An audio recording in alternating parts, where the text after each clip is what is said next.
Hello, everybody, and welcome back. It is your host, Patricia Tomlinson. Thank you so much for tuning in to the dialogue today. I am so excited. We are continuing with our series in regards to the death of depression. You guys heard me interview the wonderful Snatched Body Goals, Marie Miller, who is on Instagram as well as Facebook.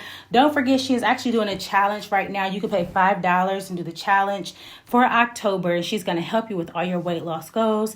Tonight, actually, we're going to be airing Tempest Moore, who is a healthcare worker who battled with depression and found her way out biblically through prayer and spending time with the Lord. And now we have a special guest in the building, you guys. I don't want to give the spoiler away, but guys, she bakes and she bakes, okay? I had a cheesecake of hers about a week and a half ago. The whole thing is gone. But of course, I shared a piece with one particular person and they couldn't believe it was that good. So you definitely have to check her out. So without further ado, I'm going to go ahead and let her introduce herself. So, welcome. So my name is Sade and I grew up in Canton. I left for about 6 years and then I've been back for almost 9 years. Mm-hmm. I am a mother of two, and I do have a side hustle, as Patricia named. I am a baker/decorator. Mm-hmm. My name of my small business is Sweet Sadie's Desserts. And just to let you know what we specialize in, of course, is over-the-top 6-ounce cookies, gourmet cheesecakes, and custom desserts for dessert tables. So I had the wonderful opportunity of tasting the cheesecake, which was strawberry, and she also gave me some cookies. And when I tell you guys, these cookies were so big and so good. I think I ate on one cookie for the whole day, just nibbling and piece by piece, but it was gone. By the end of the day, it was gone. And I think I started on the other one and got halfway through that one as well, okay? So she bakes, okay? And I think that's very special because that's something that we're really missing now in this generation. I don't see or know a lot of women that can bake. That's definitely a craft of patience, love, and perseverance for some people that don't know how to, okay? So today we are talking about the conversation of depression. And this came about and inspired by two people. One of them that actually committed suicide, which I actually just ran past her post, and another young man, I ended up talking to him on Facebook, and he was also battling with depression, and he was just spilling out his whole heart on Facebook, and I jumped into the DMs, talked to him a little bit, boom, the next 2 days he was better. So this was inspiration for me to just get on and give more inspiration. Also, October is Depression and Mental Health Awareness Month, where you can actually go and get screened if you feel like you're battling with depression. It's not just to clinically diagnose you. I think it's good sometimes to know what you're battling with or what your issues are so that you can get the proper care. So I want to ask our guest, Sade. And sorry, guys, this is a family podcast, so you will hear my daughter periodically. She agrees with the conversation. So, Sade, when you think about depression, what is your definition of depression, or what do you think? You can give me feelings, explanation. When you hear the word depression, what comes to your mind? For me, when I do hear depression, honestly, I just think of a spirit from the devil, spirit of death. Holding on to something that we all need to let go and give to Jesus. Mm-hmm. And there's so many things that can actually just lead to depression. Can you give me a couple examples? And I definitely agree with you. Piggybacking off what you said, I actually did an analogy about how I felt about depression. I feel like there's 3 levels to death. I don't think it's just when you go into the ground. I think the first level is, you could be on earth, you could be alive, but you can be walking dead, meaning that you don't have any type of comprehension of fun, activity, liveliness. You're isolated. And then, the second and third dimension, which is just all death. But to me, the second one is when you ultimately close your eyes and they, put you in a casket, but then they put you in the ground. So those are different types of, it's all death, but it's different dimensions until you finally get there. And I just feel like some people are just walking dead because of the battle with depression. Okay. I can agree. Some things that I think about, you can be depressed through trauma, whether you lost a loved one, an absent parent. But I see a lot since this whole social media has gotten big, especially after or during, I would say, COVID, the 2020, movement. think that we age up and we think we should be at certain stages in our life based on how we age. So we 30, we think we're supposed to have this, a house, or all this materialistic things. And then social media, as I went back to, going back to, I think about it as you looking at someone else's page and you seeing how, the lifestyle they live, and you want that, or what we lack. Sometimes we just harbor on that so much. And what you pray for, you didn't receive. And not knowing Jesus, I feel like knowing what his will is and not what you want is a difference. And I completely and totally agree. And this is such confirmation because I literally just listened to this preacher, Kenya Miller. She's actually out of Florida. She was doing this podcast and she was saying that you have a decree over yourself that you are successful. She said your pace of how God has you is at the same pace that another person has you. So she was saying when you look at other people on social media, it makes you get into comparison when that's not even where God wants you, or what, you know, some people might not ever get a house. They might just only be apartment capacity, and that's still fine. It's still a roof over your head. But when she broke the thing down, she even went into time.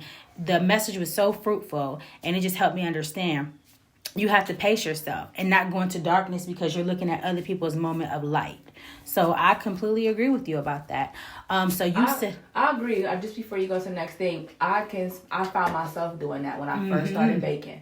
I looked at other people's work and was like, oh, I'm never gonna make it. And I seen myself, and I actually was in a sound mind where I knew I had to get away for a while. So it was a while I did not do any social media because it was all me being in my head to my level of being a decorator or being a creative person. So I get it. And there's times I look at stuff, I'm like, no, I bet I don't. Like, step away. And I will say with social media, it has its own darkness because even Regina King's son, who unfortunately committed suicide, I want to say earlier this year or so, he actually talked about it. Like the social media, he made a comment about social media, and I'm not going to say that was the reason why he committed suicide, but he basically alluded to social media being one of the issues that he had as to why he ended his life. One of the issues. Okay, so you know, be careful with the social media. It has its own platform of darkness. One of my podcasts, I will be detailing about how the content that you watch, things that you let go in your eye and ear gates, how that can also permeate to depression because it's just darkness. And I don't think our mind was created to handle all of that. That's just my personal opinion. However, eventually I will get some facts behind it. Okay. So in your personal experience, tell us what happened and how depression ultimately affected your life. To be honest, the only thing I can think of so recent was the death of someone that I used to date. I knew dating him that he battled really, really, really bad with voices and things of that nature, to the point where he was at the last moments like pushing me away. And it was exactly a year after we broke up, that he committed suicide. My goodness. So hard. Sorry to hear that. Yeah, it was really tough. Going through it, like I immediately just I'm so transparent with my kids. I just let them know. I was like, I don't know how to say this. I let them know that he passed away because that was the only man that my kids knew outside their father. But I told him, I don't know how I'm going to handle this. I don't know what I'm going to go through right now. And then for me, I went back to what I knew best 17 years ago when I started smoking, because I lost my brother who was 17 at the time. Okay. So during that process, I would say 2 weeks from, he committed suicide a couple days before Thanksgiving. Wow. So it's coming up on his first year anniversary of his death. So the day he got buried was the day of my brother's funeral. Wow. So I just didn't think about that. They had the same burial day. My goodness. So at that point, though, I just knew that I didn't want drugs to control me. I did not want to be controlled. I wanted to live this pain through. So I lived it through. I'm thank God for my dad, because his words got me through. Wow. And it just really helped. And, you know, I thank you so much for sharing that, because that's touchy. That's a little bit too much. It actually for you to tie those two things in about their burial days. And I was actually going to ask you, did anyone else know that you were battling with depression? Let me take that back. The day he got buried was the day my brother got killed. Okay. That's how that happened. Okay. I was just spaced out. Like, my job knew because I'm a lively person, but the call I got was at my job.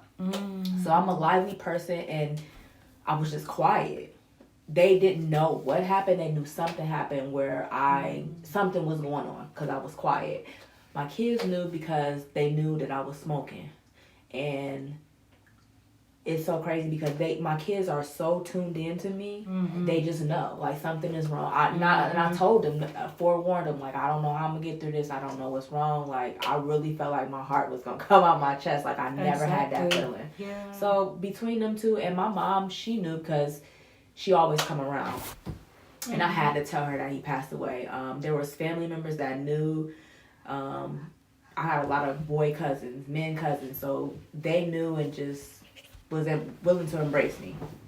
And you know, I think that's amazing because on my other segment, I always ask, did anyone know that you were battling with depression? Because sometimes when people are battling with depression, it's such an isolated circumstance or event, meaning that other people may have known, but it becomes your own personal isolation. You don't know how to deal with it. You don't have the right coping skills. You don't know who to talk to, especially if someone in your sphere has not actually dealt with what you're dealing with. So that's what actually isolates you. So I think it's amazing that you have people there to support you and your family and you and your children. But ultimately, when it comes to depression, when someone dies, I feel like that can also cause people to go into depression too, because it's that darkness of the unknown. Right. The questions that you have for yourself. What could I have done? What could I have said? How could I have been there? Was I on my cue? Was I on my game? Was I in my spiritual place to be able to see or pray or intercede for this person? And it leaves a whole nother level of guilt on you. Yep. I did go through that stage of guilt. I remember talking to my good friend, parents, and I was telling them, like, why me? Like, just like, why me? How can I say this? I think to go back when people say they didn't know, I think people do know. I guess I'm so in tune with the people that I love, I know when something off. And so I'll ask. And the responses I'm getting when, I think as women, we like, ain't nothing wrong, I'm good. Like, that's just like a like a line that just is so normal. And it's like, you're not good. And it's okay to not be good. It's okay to not be okay. Right. And I had to really, and those questions I did ask God because He the only one that could help me get out this situation, get out this funk. And I knew that. So I asked questions and He told me answers, not when I wanted them, but when I needed them. And I will say this to you now. I think that maybe you're at a full circle moment where now you could understand that your story is going to help other people that have battled with the darkness and depression after someone else took their life. Right. It's so much more deeper. Even though it happens to you, it happens through you. This is a channel and a platform. My slogan that I use is healing souls one conversation at a time. So you have no idea how much comfort you're probably giving someone who saw someone or was there when someone committed suicide. It is so breathtaking because you wonder, what were they thinking? What place were they in? Why couldn't they come and talk to me? Why did they feel like... It's okay, baby. That's my daughter. Why did they feel like they could not confide in me and come? And then it's like it makes you question and wonder about your spirituality too, because you like, where was my discernment? Where was I? And then it's like you could kind of go through also. It's so many different things. I don't want to get too deep because that'll lead us all the way up. Because then you also start acting like God, and then you get mad at God. And I feel like somebody who isn't in tune with Jesus could find themselves being upset with Him. But at the end of the day, He allowed it to happen. For whatever reason, He allows things to happen. And that's not something I'm angry with Him about or anything. But I think that's a level of maturity. It is. I think you have to come to a level of maturity because God, we know that He can put you in dark seasons and situations that you find your way through, and then once you get the peace about it, you come back and you empower other people. I mean, Jesus did it Himself. They said He went and conquered death, hell, and the grave, so He had to go to all those dark places to have victory over it. So for you, not that you don't feel the pain or the heartbreak about the situation, but you're standing victorious because you have overcome the depression. Not necessarily that you don't still have days, when anniversaries and things come up, but I think that God knows who to allow to go through certain things. Right. Because the fact that he passed away, his girlfriend at the time, and they were probably dating maybe 6 months, she the one found him. And I was just like, ooh. And I questioned that, like, well, why couldn't I find him? Why couldn't I stop? I can't stop him. And same questions I was asking when my brother passed. Like, well, why couldn't he just be at such and such? It's not up for me. God knew the day you was going to pass, how you was going to pass. He knew all that before it happened. And one thing my dad told me, like, he meant something to you. And everything that he meant to you, that's what you hold on to. Yeah, but I will say this because even to that part where you said about the cliche, I also did talk about that on the other segment that we just did the other day. And we were just talking about how as Black women, because we're Black, not to draw so much racial context, but as Black women, we do have to always put on that facade like we're okay. Any moment of weakness, it's like we are overshadowed for the rest of our lives as weak. Or pictured by somebody as weak. It's like, why do we have to go through those things that can break us or hurt us or, break our hearts to be considered strong when it shouldn't take all of that? I can't stand when somebody like you strong. It eats me up so bad because what is strong? What is strong? And I don't know. I know for me, I am very strong-minded. Don't get me wrong, I go through different situations where it just seems like that's all people try to do is break my mind or break me. Once God gives me perspective about something, it's over. I can look at it and see it from where God wants me to see the perspective, and I'm cool with it. It takes a little time, though, but I think as women, it's so much that's laid on our backs, and we carry so much. I think people see that, but then I also think that there is an issue with the strength of a woman.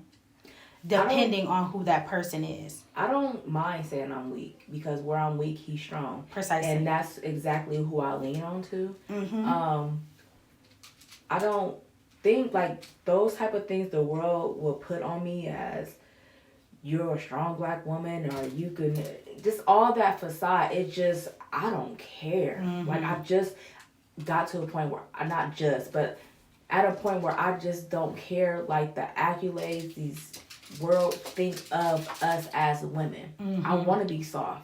And we'll probably have to do a second version of that or a rendition of this because I totally agree, and we can definitely get more into that conversation because a woman is supposed to be meek and gentle. So we'll get more into that on another one because I completely agree that we'll go because clearly it was about to just take over this whole little episode, but. Back onto the subject of depression. Okay, so I wanted to ask you. So now, of course, this is a faith-based channel and podcast. How did your faith play a part in your journey towards healing or recognizing that you were dealing with depression? Because sometimes people don't understand you can be saved and be depressed. You can have a relationship with God and go through bouts in times of depression. I think how long you hold on to things. To think of it in days, you can hold on to something for months.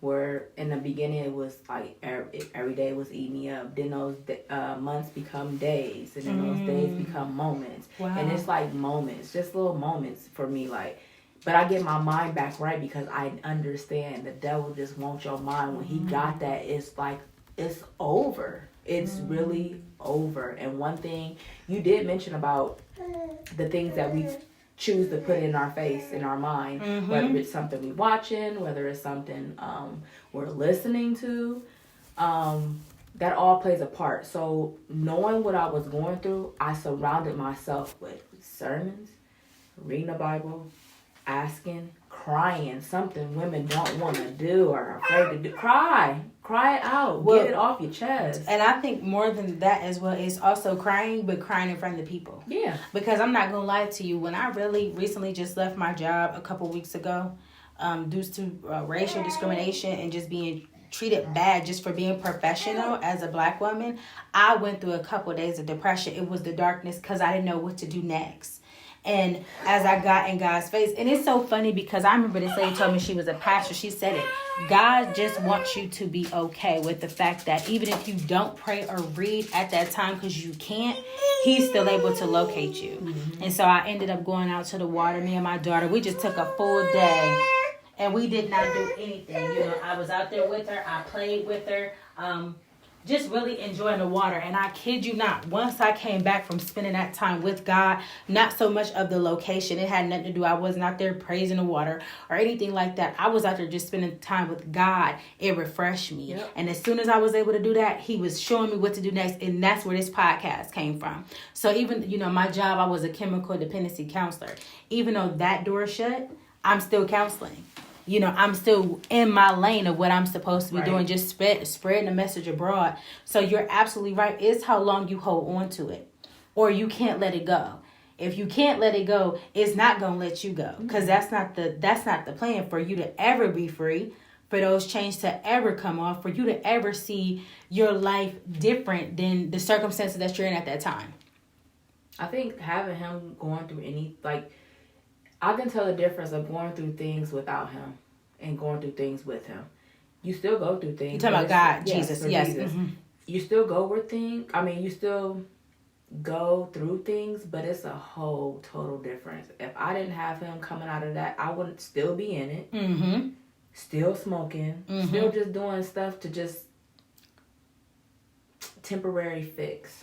Coping skills of temporary destruction, because that's exactly and I think that when things like that happen that are unexpected, but don't get me wrong, don't misunderstand me, I think there are times in our lives where when you are in Christ, you know, he can sense things. You can sense things. Did you ever perceive anything like that?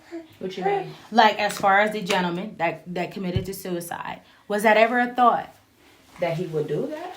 Mm-hmm. Yeah. Okay. We were together, and I knew. Mm-hmm. I knew everything about it.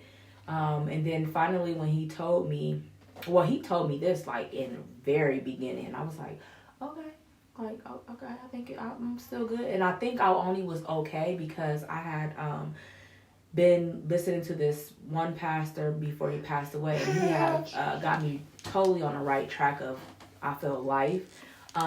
He mentioned things about that in a spiritual realm. So I was totally okay with it. I was like, I'll pray, but I knew it came from somewhere. Meaning I knew it came from a down line of something. Ironically enough, sorry, my daughter is just having a field day. If you notice, she doesn't call me Mama, guys. She calls me Nene, which is my middle name. And I don't know where she got that from because she doesn't even know my name is Janae, okay? Nevertheless, I think that before a person passes, I think that even if a person passes or not, when you're in their life, you're going through the darkness with them. I was. So what's so crazy was, I don't know, out the blue, I had bought some weed and was in my car blasting music, and that week that this happened, and I didn't know, and I'm like, why am I doing this? Like, I'm not sad, I'm not mad, like, I'm good. And I had been passing this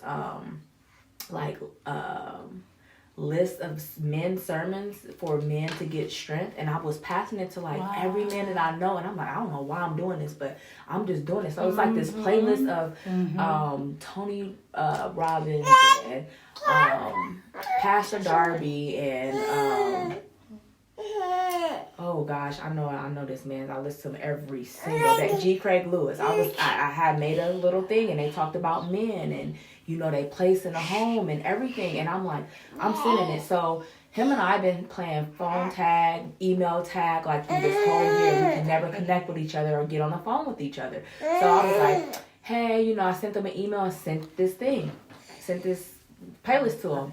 And about 6 or 5 days after I sent it, he passed away. And I was like, oh, what, did I cause this? Did I trigger something? Like, that was one of the guilts for me. I'm like, what did I just do? It was like one of those things. So I feel like you do. Overcoming that when it does come to my faith too. Just maybe a couple months ago, I just asked God, release him from me. And I'm telling you, like, I know for a shadow of a doubt, it was gone. It was gone. Like, it was gone. Like, I felt something just like, it was that release. And I was like, now let me ask you this. When something like that comes on you and you said release him, do you think that it was, because suicide is a... I still had a hold on him after our relationship. I just knew I was going to run into him again. We was going to be fine. Like, that was my whole process. So I never let him go initially. So what happens was when you're going through that, and we got a couple more minutes left. Okay. When you're going through that and God has to purge that off of you, what he does is he strips off of you the residue that was left on you from that. And I know. And that's what's so amazing about depression, because it is literally like a blanket. And it just wraps you up. And it's things that you do to cope with it. Like, it could be overeating, drinking, smoking. It can be sexual intimacy. Yep. It could be all these things that you're doing to comfort it, but it's like a vortex. It just keeps sucking you down and sucking you lower. And, you know, we got a couple more minutes, but I so appreciate you coming on and being bold and brave. Thanks for having me. To talk about this, because I'm telling you, I have seen people have passed away or somebody committed suicide, and they're not the same. They are not the same. It is as that situation has sucked the life out of them. And I always tell people, like, okay, if they're battling with that level of heaviness, I tell them, what would that person wanted you to do? They did that to themselves. And a lot of times people do commit suicide because they think that their situation is too heavy for another person. They want them to live. But it's like, nobody wants to live without you. So if you are somebody that is walking through darkness and battling with suicide or depression, don't think that the answer is eliminating yourself from people's lives, because you're going to cause them more pain. You won't see it and you won't know anything about it, but you're going to cause them more pain through you eliminating yourself. That's not eliminating the problem. It just adds more problems, more grief, more healing that has to be instrumented. And a lot of people don't get it back together. Yeah. So, I mean, I've asked everything that I wanted to. I think you're very brave. My prayer for you is that even after you leave here, that there will be no extreme heartbreak or sorrow, that you're doing justice from the story that was given. Because, you know, after sometimes you touch on something said touchy, and then afterwards you just kind of feel it a little bit more. Yeah. Like, man, that just... Because, you know, healing is a process. You might get to one point, you get past that, you go back 5 steps to come up 10, to go back 20, to finally get over it. You know, that's just how healing can be sometimes. It's not the best feeling. But if you have peace about it, I'm happy. I'm happy that we brought you on today. And I think this was an awesome podcast. I'm grateful to see that you are in a light place. I didn't know you while you were going through this. I probably wouldn't have wanted to, because I'm the type of person, I want to come in and joke and laugh and make little funny comments and stuff. And sometimes it ain't the time for that. And honestly, it was. I had friends, I'm kidding you not, and I know we are short for time. I really had people who found out. There were so many people in my inbox. I'm like, I didn't know this. I had a one friend come over and she was like, she said, girl, I got some, she was like, I don't know if you smoke or not, but I got some pot. And I'm cracking up laughing. Next thing I know, she came over with a duffel bag. I was like, now hold on, girl. I don't do all this other stuff. Like, that was the first thing that came to my head. And I was like, little did I know. She opened that up and it was nothing but devotional books. I'm like, man. Look at that. Man. I don't do all that. I don't dip into the black bag. Now, you can take the bag wherever you want to. I don't want the bag. Not that bag. But, you know, it is so lighthearted. We only got a couple more seconds left. And thank God for support, because sometimes, like I said, suicide is silent. Depression is silent. Obviously, you went through after, but you came out on the other side. You guys, this is the end of our podcast. I just want to give her an opportunity to shout out her website and information for her cheesecake. Or, I'm sorry, for her baking. We apologize. So you can find me on social media. I'm going to let you know I am not the best on social media. However, Sweet Sadie's Desserts on Instagram and Facebook. And then I have a show coming up here next month. October, I think the 8th, and it is in Seville, Ohio. So small city near Cleveland, a downtown area. I will have my cookies there. I always take out my cookies, but definitely you can order a cheesecake online. Okay, you guys, you heard it from the dialogue. This is your host, Patricia Tomlinson. Stay tuned for our new episodes, and we'll get back with you soon.